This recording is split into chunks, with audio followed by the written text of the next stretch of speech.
What's your take? I mean, do you have opinions on the FBI's handling of it, like in the immediate time afterwards and since then? I think the FBI did a very good job. To be sure, they made some mistakes. There have been mistakes that have been identified in recent years, and some were grave mistakes.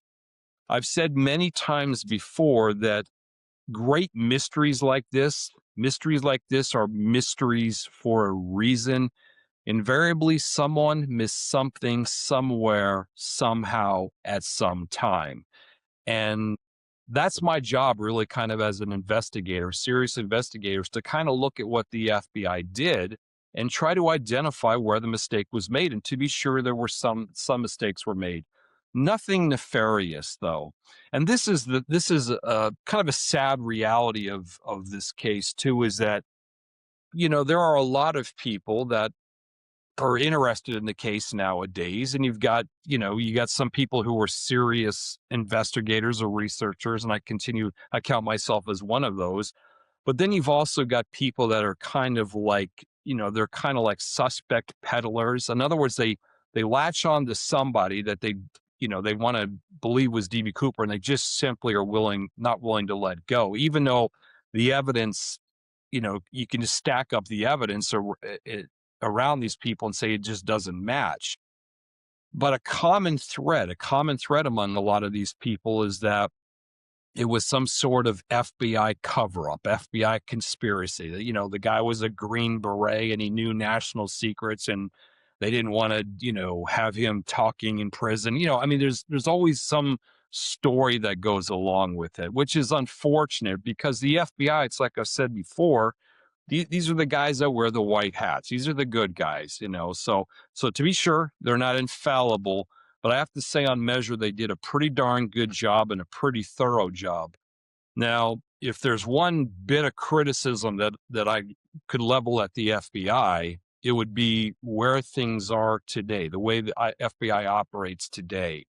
Specifically, I have tried to get access to that skinny black clip-on tie that we were talking about, because I believe there's one area of the tie that may actually hold a DNA profile, an uncontaminated DNA profile for DB Cooper. And this isn't just me saying it, this is also a DNA forensics expert also saying this. So I've tried to get access to the tie for a few minutes with a DNA specialist while the tie remains in FBI custody to try to, swab it. And then we'll expend private resources to try to determine if we can get a sequence, a profile, or what have you. And up to this point, the FBI has been unwilling to play ball. And that's a little frustrating, and it seems wholly unnecessary because the FBI closed the case nearly 10 years ago. So this evidence is just sitting in a box, at FBI headquarters in Washington, D.C. I actually saw the tie in October of 2021. I think I'm the last person to see the tie that's kind of involved in this sort of investigation. I actually saw the tie, but I couldn't handle it or anything of that nature. So I know where the tie is because I've seen it there. Um, but it sure would be nice if somebody with the FBI would say, you know what, what the heck, why not? Let's give Eric and the DNA specialist access to the tie for 10 minutes. Let them do their thing, and then let's see what they can find out. What's the harm? So that's the one area that I reserve for a little bit of harsh judgment, you know, directed at the FBI. And then in the interview I saw that you did with Jake Tapper, you mentioned, trying to sue for this. Did that ever come to fruition? Was it unsuccessful, I'm assuming? It was unsuccessful. I sued them, basically arguing that it was it was subject to FOIA, Oh, Freedom of yeah, sure. Information Act. And it was a little bit of an eccentric argument, but it comes down to what's considered an agency record or not an agency record. I mean, FOIA isn't just documents like written documents. FOIA can also be things like recordings, audio recordings, things of this nature. And essentially, I argued that, we've got DNA, which tells a story. It could be sequenced just like a audio recording or video recording. And it's embedded on the tie. So we need access to the tie to, read the record. But the judge didn't see it my way. She is a federal judge in Washington, D.C., Harvard educated. But having said that, I still, it would have been nice, but I knew going in that it was going to be a It was a tough long hill to shot. climb Yeah. to convince them of that. I said actually many times before around this, I said, I may well lose in a court of law, but I'm not going to lose in a court of public opinion, because just on the surface, and Jake Tapper at the end says, Yeah, he says, "Hey, direct array. yeah, what's up?" Yeah, why not just give Eric and his expert, access to the time? What's the harm? And that's the thing. So in the court of public opinion, I think people see it as I do.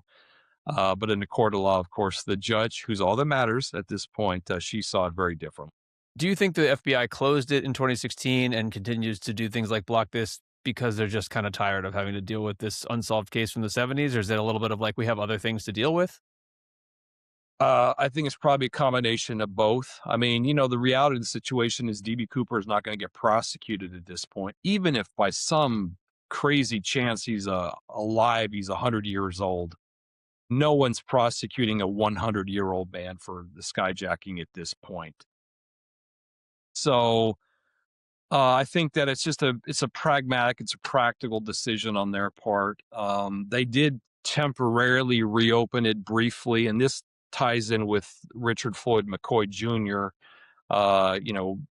So it is obvious that they did temporarily reopen it. Probably had a very short leash, to operate there, but basically it's closed. I mean, it's administratively closed, and obviously, if somebody comes along and finds a remarkable piece of evidence, some of the money or some such thing, then they certainly could reopen the case. But that's where it stands right now. It's in deep freeze hibernation at this point. So, okay, so let's use our last few minutes here and because obviously we wanted to talk DB Cooper. So I assume sounds like you're still going gung ho with DB Cooper investigation as you uncover new and more stuff, but simultaneously you're also involved in let's talk about very briefly, because I mean this could be its own whole podcast, obviously, but the JFK third bullet. Give us a little bit of what's your take on this? Why is this a mystery, and where are you with it? Well, it's very interesting because the Lee Harvey Oswald took 3 shots at John F. Kennedy November 22nd, 1963, and 2 of the bullets hit the president, one of which killed the president, and 1 missed. And the Warren Commission was never able to ascertain or establish which of the 3 shots missed. Now, there was the Select Committee on Assassinations that took up the whole assassination again in the late 70s, and they issued a report, and it was their opinion that it was the first shot that Lee Harvey Oswald took that missed. As I looked into it, because I was naturally curious, I'm like, okay, well, one of them missed, 2 of the bullets were recovered, one of them was never recovered. Was it really the first shot? I mean, that's where the limousine was the closest to the sniper's nest and all that. And I basically, going through all the evidence, determined that it was the 3rd shot that missed. Now, on the surface, it's like, who cares? What does it matter? I mean, all that matters is the president got killed. Well, actually, it's really, really important, because if it was the 3rd shot that missed, then by definition, the first 2 hit the president, and one of which killed the president. And that at the point that 3rd shot would have been taken, you have President Kennedy's laying down. You've got Governor Connolly, who was also shot, who's laying down. The governor's wife is on top of him. And, basically it just begs the question, therefore, who was Lee Harvey Oswald shooting at with that 3rd shot when everybody's already down? And it just so happens, if you look very carefully at it, the timing in the Zapruder film, when that 3rd shot was taken was when Jackie Kennedy was climbing on the back trunk of the car, trying to retrieve a piece of the president's brain, ironically, skull. She was on the back of the trunk of the car in a very high-profile position. So I have argued that it appears that he was also trying to kill Jackie Kennedy as well. And as horrific as that day was, it could have even been worse.